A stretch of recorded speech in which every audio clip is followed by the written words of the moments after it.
वर्षभर साठवून ठेवण्यासाठी आणि तोंडी लावण्यासाठी वाळवणाचे विविध पदार्थ बनवायला जर तुम्ही सुरुवात केली असेल, तर तांदळाचे हे पळी-पापड बनवायला विसरू नका. चवीला खूप मस्त लागतात.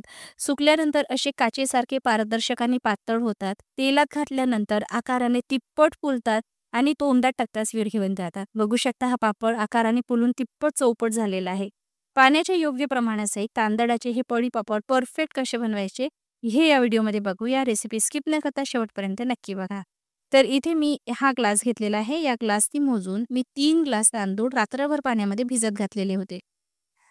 तांदूळ व्यवस्थित भिजले गेलेले आहे. आता या तांदळामधलं सर्व पाणी आपण निथळून घेऊया.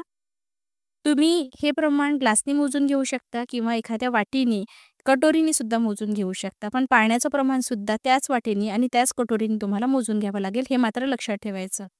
तर इथे तांदळामधलं सर्व पाणी मी निथळून घेतलेलं आहे. आता आपल्याला हे तांदूळ वाटून घ्यायचे आहे. तांदूळ वाटण्यासाठी आपण मिक्सरच्या जारमध्ये घालूया आणि ज्या ग्लासनी मोजून आपण तांदळाचं प्रमाण घेतलेलं होतं ना, त्याच ग्लासनी मोजून आपण पाणी घेणार आहोत. मी इथे तुम्हाला किती ग्लास पाणी वाटण्यासाठी वापरलं हे सांगणार नाही आहे. टोटल मी किती ग्लास पाणी वापरलेलं आहे ते सांगणार आहे. तर सुरुवातीला मी हे तांदूळ असेच फिरवून घेतले आणि नंतर मी ज्या ग्लासनी तांदूळ मोजून घेतलेले होते, त्याच ग्लासनी मोजून पाणी घालणार आहे. आता इथे मी सुरुवातीला 1 ग्लास पाणी घेतलेलं आहे. असं होऊ शकतं, की तुम्ही मिक्सरमध्ये वाटत असताना तांदळाचं प्रमाण कमी घेऊ शकता किंवा जास्त सुद्धा घेऊ शकता. मिक्सरमध्ये वाटण्यासाठी जर तुम्ही तांदूळ जास्त घातलेले असेल, तर पाणीसुद्धा तुम्हाला जास्त घालावं लागेल. त्यामुळे गोंधळ होऊ शकतो. म्हणून मी तुम्हाला संपूर्ण वाटण्यापासून तर बॅटर शिजवेपर्यंत मला किती पाणी लागलं, हे तुम्हाला मी एक सोबतच सांगणार आहे. तर त्यासाठी काय करायचं आहे, जेवढं पाण्याचं प्रमाण मी सांगणार आहे, ते एका पातेल्यामध्ये काढून घ्यायचं आणि त्यातलं पाणी तुम्हाला बॅटर वाटून घेण्यासाठी आणि बॅटर शिजवण्यासाठी वापरायचं आहे. तर जेवढं पाणी तुम्हाला बॅटर वाटण्यासाठी लागतं, त्यातलं तेवढं पाणी वापरायचं आणि बाकीचं जे उरलेलं पाणी आहे, ते बॅटर शिजवण्यासाठी वापरायचं. असं कराल तर तुमचा गोंधळ होणार नाही आणि प्रमाण अचूक राहील. तर इथे संपूर्ण बॅटर जे आहे, तयार झालेलं आहे, बघू शकता. आता हे तांदळाचं जे मिश्रण तयार झालेलं आहे, हे आपल्याला शिजवून घ्यायचं आहे. आता सर्वात महत्त्वाचं म्हणजे तांदळाचे पळी-पापड बनवण्यासाठी मोठ्या आकाराचं पातेलं वापरायचं आणि जाड तळाचंच वापरायचं. विशेष करून तांदळाचे पळी-पापड बनवण्यासाठी. कारण तांदळाच्या पळी-पापडसाठी जे बॅटर आपण शिजवतो ना, ते आकारांनी तिप्पट, चौपट किंवा 5 पट सुद्धा होतं. तांदूळ जर जास्त पाणी शोषून घेणारा असेल, तर कधी-कधी 5 पट सुद्धा प्रमाण होतं. त्यामुळे सुरुवातीपासूनच पातेलं मोठ्या आकाराचंच घ्यावं. कारण बरेच वेळा माझ्यासोबत असं झालेलं आहे, बॅटर शिजवल्यानंतर जेव्हा प्रमाण खूप जास्त झालं, तेव्हा दुसऱ्या भांड्यामध्ये मला ट्रान्सफर करावं लागलं आणि त्यामुळे खूप जास्त कटकटीचं होऊन जातं. म्हणून ही टिप खूप महत्त्वाची आहे. आता सर्वात महत्त्वाचं म्हणजे हे बॅटर शिजवण्यासाठी मला संपूर्ण पाणी किती लागलं. तर मी इथे ग्लासनी मोजून 3 ग्लास तांदूळ घेतलेले होते. त्यासाठी मला संपूर्ण पाणी जर विचाराल तर 30 ग्लास लागलेलं आहे. वाटण्यासाठी मी काही ग्लास पाणी वापरलं. आता इथे पातेल्यामध्ये मी जवळपास 25 ग्लास एवढं पाणी घातलेलं असेल आणि जेव्हा बॅटर दाटसर व्हायला लागेल, तेव्हा सुद्धा मी पाणी घातलेलं होतं. तर मी एक सोबतच तुम्हाला सर्व प्रमाण सांगितलेलं आहे. पण मी इथे पाणी जे घातलेलं आहे ना, ते स्टेप बाय स्टेप घातलेलं आहे. एकाच वेळी संपूर्ण घातलेलं नव्हतं. कारण बॅटर जे आहे ना, आपल्याला खूप दाटसर सुद्धा नको होतं किंवा खूप पातळ सुद्धा नको होतं. त्यामुळे मी एकाच वेळी भरपूर पाणी घातलेलं नाही. मला जेव्हा बॅटर परफेक्ट वाटलं, तेव्हा मी तुमच्यासोबत पाण्याचं संपूर्ण प्रमाण शेअर केलेलं आहे. तर इथे बॅटर बघू शकता तुम्ही दाटसर झालेलं आहे. एकसारखं चालवत राहायचं हे मात्र लक्षात ठेवायचं, नाहीतर तळाशी लागू शकतं. चवीनुसार यामध्ये मीठ घालायचं आहे. आता पापड खुसखुशीत व्हावे आणि तिप्पट फुलावे यासाठी मी इथे खाण्याचा सोडा म्हणजे बेकिंग सोडा घालते आहे अर्धा चमचा. 3 ग्लास तांदूळ असल्यामुळे मी अर्धा चमचा घातलेला आहे. यापेक्षा अर्ध प्रमाण असेल तर यापेक्षाही कमी सोडा तुम्हाला घालायचा आहे. तुम्ही इथे फुलखारचा वापर सुद्धा करू शकता जर तुम्हाला मिळत असेल तर. तर बॅटरची कन्सिस्टन्सी तुम्ही बघू शकता. तर जसं मी तुम्हाला सांगितलं, मी काही पाणी सुरुवातीला घातलेलं होतं आणि काही पाणी मी शेवटी घालणार आहे. इथे मी 1 चमचा साजूक तूप घातलेला आहे. तांदळाचे पापड बनवत असताना मी साजूक तूप नक्की घालते. कारण साजूक तुपाची चव ना तांदळाच्या पापडमध्ये खूप छान चव देते. तुम्ही सुद्धा घालून बघा, छान चव येईल. आता 30 ग्लासपैकी उरलेले जे 2 ग्लास पाणी आहे ना, ते मी घालते आहे.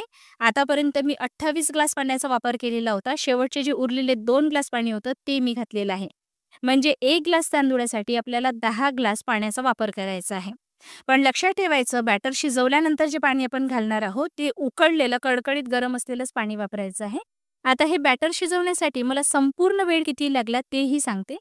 बॅटर जास्त प्रमाणात असल्यामुळे उकळी यायलाच 20 मिनिट लागलेले होते आणि पुढचे जे 50 मिनिट आहे, ते 50 मिनिट मला बॅटर शिजवण्यासाठी लागले आणि बॅटरची कन्सिस्टन्सी चेक करण्यासाठी पळीच्या मागील बाजूला रेष ओढून बघायची. एकाला एक जोडत नसेल तर समजायचं बॅटरची कन्सिस्टन्सी परफेक्ट आहे.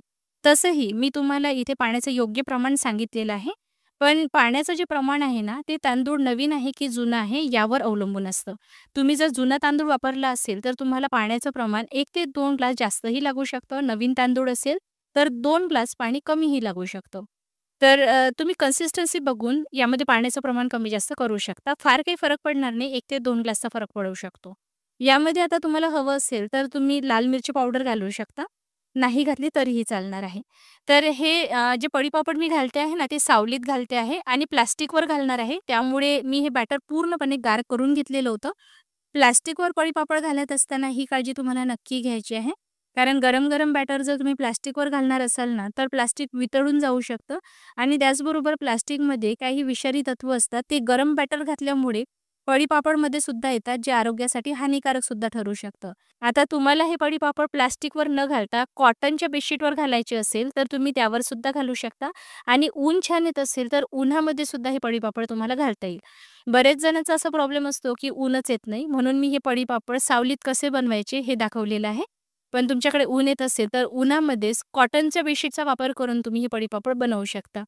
कॉटनच्या बेडशीटवर बनवत असाल, तर कॉटनची जी बेडशीट आहे ना, ती पूर्णपणे पाण्यामध्ये भिजवून घ्यायची, पिळून घ्यायची, व्यवस्थित पिळायची आहे. खूप ओलसर राहायला नको. पसरवून घ्यायची. त्यावर घड्या-घड्या राहायला नको याची काळजी घ्यायची आणि व्यवस्थित पसरवून घेतल्यानंतर त्यावर तुम्हाला पळी-पापड घालायचे आहे आणि ऊन येत असेल, तर उन्हामध्येच घालून घ्यायची, म्हणजे पापड लवकर सुकतात. तर इथे पापड मी प्लास्टिकवर घातलेले आहे. प्लास्टिकवर पापड घातल्यामुळे एक फायदा होतो, की पापड जे आहे ना अलगद निघून येतात. बघू शकता अलगद सुटून आलेले आहे आणि प्लास्टिक जो असतो ना, तो धुण्याची गरज पडत नाही. कारण प्लास्टिकला काहीही चिकटून बसत नाही. जे काही चिकटलेलं असेल, तर सुकल्यानंतर पापुद्रे निघून जातात. आणि जर सुती कपड्यावर बनवलेले असेल, तर कपड्याला पापड काढून झाल्यानंतर जे चिकटलेलं असतं ना, ते निघायला थोडा त्रास असतो. बाकी काही नाही. असो, हा पापड तुम्ही बघू शकता.